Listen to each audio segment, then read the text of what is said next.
Hey folks, it's Ben. We're here with our dead sexy 1984 Pontiac Fiero. It's an 84, so of course it's got the Iron Duke in it. What it does have that's even better is dirt on the windows. But beyond that, it also comes with a 4-speed manual transmission. Now there's 2 transmissions you could get with this car. The super awesome economy one that gets you 50 miles per gallon, or this one, which actually has a 4:10 gear ratio on it. It's built for power, which I don't really care about because it's an Iron Duke anyway. But long story short, being a manual transmission, it has manual transmission oil in it. So here we have our driver's side CV axle. Our car is up on stands right now. Not stands, but ramps. Here we have a drain hole. And if we look up top here, right there, we have a fill hole. So what we're gonna do is hopefully drain fluid, cross your fingers there's fluid in there, and replace it with some good stuff. Now this oil you see here is actually engine oil because we've had some issues with that too. But anyway, and I'm realizing my muffler is a little bit more religious than I thought it would be. It's quite a little holy. Anyway, so we're gonna be using AC Delco Synchromesh transmission fluid, manual transmission fluid. And here in Canada, it comes in this bottle, and if you notice there's a sticker over it, and that's because it's hiding this cover, which is actually the US part number and no French. So my understanding is it takes up to 3 quarts, so that's what we got. This stuff is not cheap. Let's go with that for the AC Delco brand. There are other kinds, but long story short, let's crack that bolt open and drain the transmission, and hopefully what we find is normal, boring fluid. Righty tighty, lefty loosey. And we're at 15 millimeter land, which is great. And this thing has probably never been off, to be honest with you. It's here's where I take my rubber mallet and do a little impact here. But man alive, is that thing on there? I gotta go get some mechanic's helper. Let me try 2 hands first. So thanks to our rubber mallet buddy, a little tap tap, and we've got some looseness going on here, so that's great. Now our oil pan is already filled with dirty crappy oil, so we're gonna just have to judge it as it comes out. Once again, hoping it's clear or normal. I don't actually know what color that Synchromesh is. I presume it's a light oil color. Probably should be wearing gloves. This stuff could smell. But I'm pushing up to the threads, and we hope there's some in here. It's leaking a little bit, boom. And look at that. This is transmission fluid, man. It is not supposed to be brown. Ugh. And 3 quarts, right? Yeah, there we slow down. So yeah, you do have to change manual transmission fluid. And good thing we did, because this is not healthy. We'll get a lot of it actually, the way the transmission sits.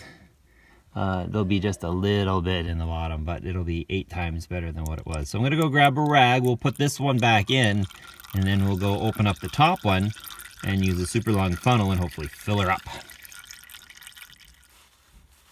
We're all wiped up, dripped out.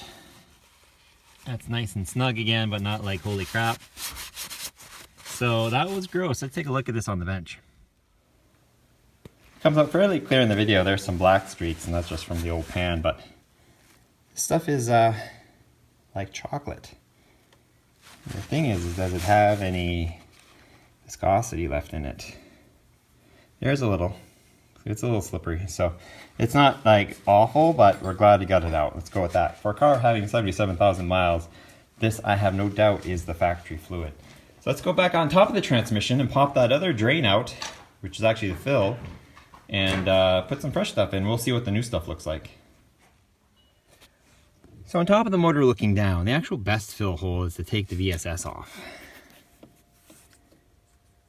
But I don't want to do that because I'm going to break it if I do. So there's actually a fill bolt that's right on the same level. It's right here. It's probably easier to get downstairs. And we'll run our funnel through here and then up. Probably have it sit right here. And we'll dump our 3 quarts in that way. So let me grab my ratchet. I have the perfect wrench for this. Like always, it's one of these. So it's offset head, but I can't find my 15 because I had to do a little work. So in this dark hole of a car, we'll actually sneak up here, and bam, there's the 15. And we're gonna take this out to no surprise, hopefully. We'll just put the 15 on there, and I will have to do this off camera because I gotta hold some stuff, but you get the point. Pull the plug out. Use 5W30 fluid only. Well, isn't that cute? Here's a, ooh, and that's a bigger plug than the outlet is. And you can tell because it's the only plug that doesn't look structural. I don't know if you can get much exposure up here. If I can click up the, you know, that's as wide as she goes. There's a bunch of little screws that hold the case together for sure, like these guys right here. The fill screws are the ones that are big. And so we've got this big girl out of here. Now you're thinking, well, gee, Ben, 5W30, that's not what you're going to be putting in it. You're putting in this Synchromesh stuff. Well, here's a tidbit for you. This is a gear oil. So it's a 75 weight 80. Gear oils are not on the same scale as motor oils. So this is actually fairly equivalent to a 5W30, to be honest with you, in a motor oil.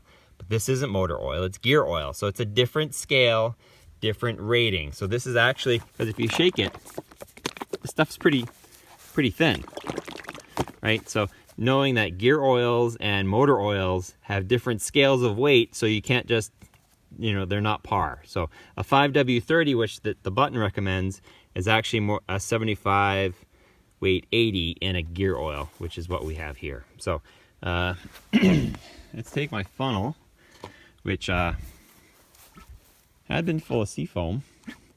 I honestly don't mind having residue of that in the transmission. That's fine. And we're gonna stick it down the hole here, if we can find the fill hole. And then we're gonna just put it to it until it doesn't put in anymore. And that's the neat part about this hole, and I might have to drop you guys again, is I'll put this in, and then we'll fill it till it's overfilled, and then we're good. So I probably ought to get an oil drip pan down there again, just in case, but it's full when it's full. So our tube is now in the transmission, and our funnel only comes up to there, which is fine. Our new transmission fluid, what color is it? I'm not going to show it to you guys clearly, but yeah, it's an amber, so that's fine. And I just need to keep an eye on my hole to make sure we're not dripping it, you know, it's not going in and coming out. And I'll need a light for that. And then we will just go to town.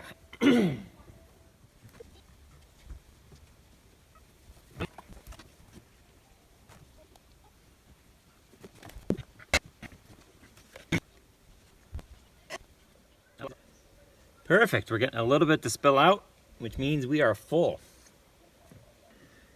So with that, we're good. So we took 2.5 quarts. We'll seal that up and pop out the funnel, which had to drain the contents of the hose in there.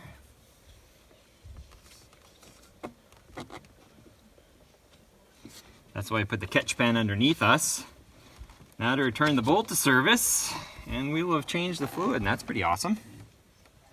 I'm cursed by the flashlight there. There we go. So there's our fill plug, and we are filled up to the base. In fact, it's dripping out a little bit. We're tilted a little nose down, so we're maybe a hair overfilled, which is fine by my book. You don't want to be too overfilled though, because you don't want to have the gears not being where they're designed to go. So let me stick this plug back in there, and I'll show you what it looks like when we're done. There we have it. It's a nice tightened plug. Just a lick drippy, but that's fine. For my escapes, we didn't actually use too much. That's wet for some reason. We'll find out why that CV boot's a little wet. We've been spraying oil everywhere, so it's tough to say. No, that being said, exhaust isn't that bad. So I think we have some new issues we're working through. So that's how you do the transmission fluid on a manual. I think it's going to be the same for all manual shift Fieros, to be honest with you. Ramps make it easy. If you can get it level, that's convenient, but I'm not that much of a rake anyway. If you have any questions, comments, please subscribe to Turbo 231 for more awesome videos. More on that later. And we will see you next time. Do we have a slow motion on something? Yeah, I'll figure something out.